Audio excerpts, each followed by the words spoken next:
अर्जुन को इतना मोह हो गया कि उनको कर्तव्य और अकर्तव्य में क्या करना है क्या नहीं करना है ऐसा मालूम नहीं होता था। ममता और आत्मीयता के कारण ऐसे युद्ध से विरक्त होना ही वह उचित समझ बैठता है और कहता है कि गुरुजनों को मारकर भी उनके पाप से जघन्य अपराध के बाद उनके रक्त से सने हुए केवल अर्थ काम या भोग ही तो प्राप्त होंगे। धर्म अथवा मुक्ति तो मिल नहीं जाएगी। अतः मेरे विचार से युद्ध का कोई औचित्य नहीं है। इस प्रकार अर्जुन पर मोह ने ऐसा अधिकार जमा लिया कि वह कर्तव्य मुख हो गया। अनंत भगवान ने गीता ज्ञान का महान उपदेश देकर उसके मोह को निवृत्त किया। अतः गीता प्रत्येक मोहग्रस्त मानव के मोह निवारण का अमोघ औषध है।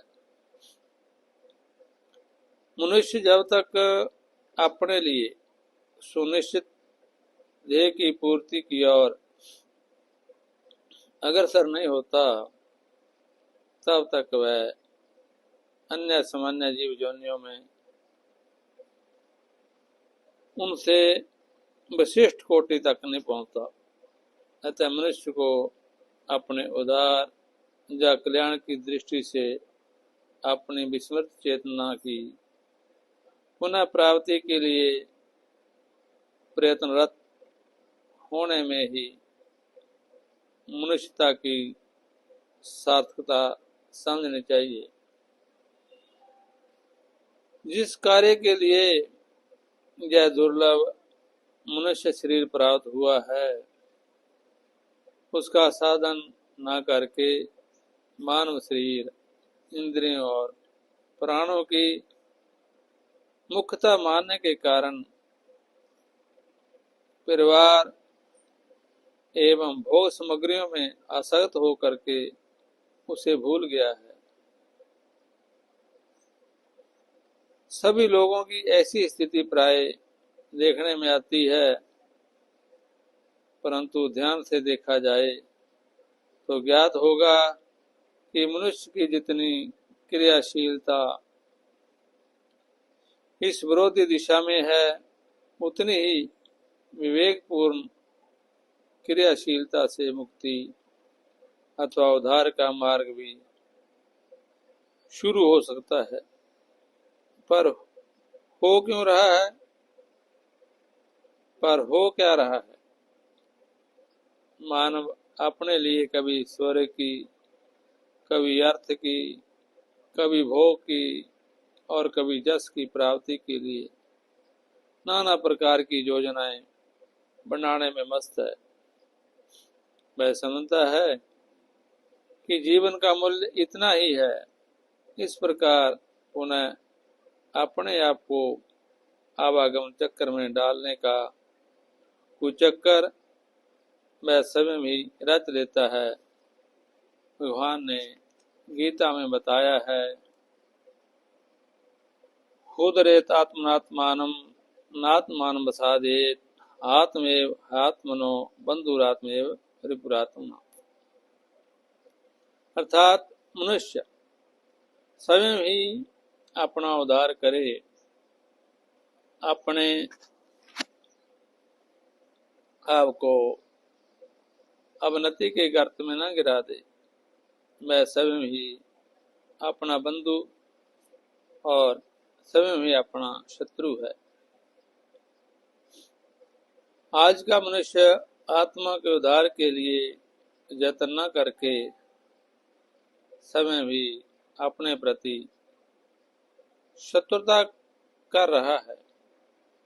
कहाँ तक कलह किया जाए, कहाँ तक बताया जाए या जिसको भौतिक सम्मान प्राप्त है वह और अधिक सम्मान की खोज में है।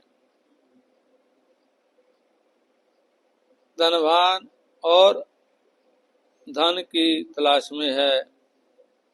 ग्रंथकार मृत्यु के बाद अमर कीर्ति की अभिलाषा में डूबा हुआ है। बड़े बड़े भवनों के निर्माता अपनी भौतिक कीर्ति को चिरस्थायी बनाने के स्वप्न देखता है और धर्मोपदेष्टा धर्म को ठीक रास्ता बताने के लिए अपनी प्रसिद्धि का वातावरण बनाने में संलग्न रहता है। इस प्रकार बहुत तरह मनुष्य अपने रास्ते से भटक गया।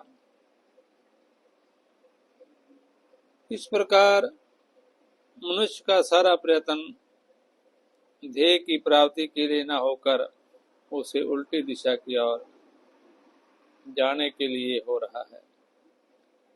अतः परिणाम यह है कि इस दिशा में जितनी ही विशेषता की उत्कृष्टता उत्कट आकांक्षा की जाती है, मनुष्य के वास्तविक लक्ष्य से उतनी ही अधिक दूरी होती जा रही है, क्योंकि यह सारी बातें व्यक्तित्व को दृढ़ करने में सहायक हैं। होना यह चाहिए कि मनुष्य अपने व्यक्तित्व अहंकार को हटाकर वह अपने स्वरूप की प्रतिष्ठा करे। उसका सारा प्रयत्न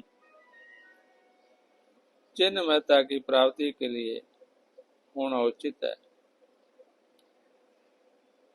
जैसे कोई मनुष्य तीर्थ स्नान को जाता है,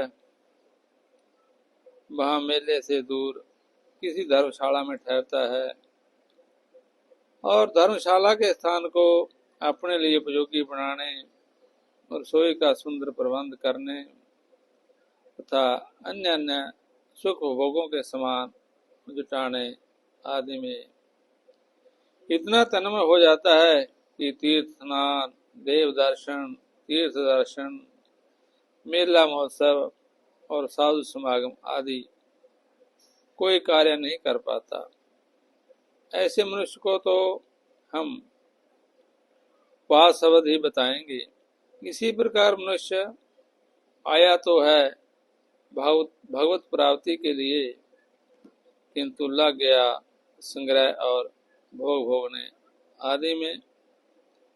आए थे हरि भजन को, कोटन लगे कपास। शेष चर्चा अगले भाग में।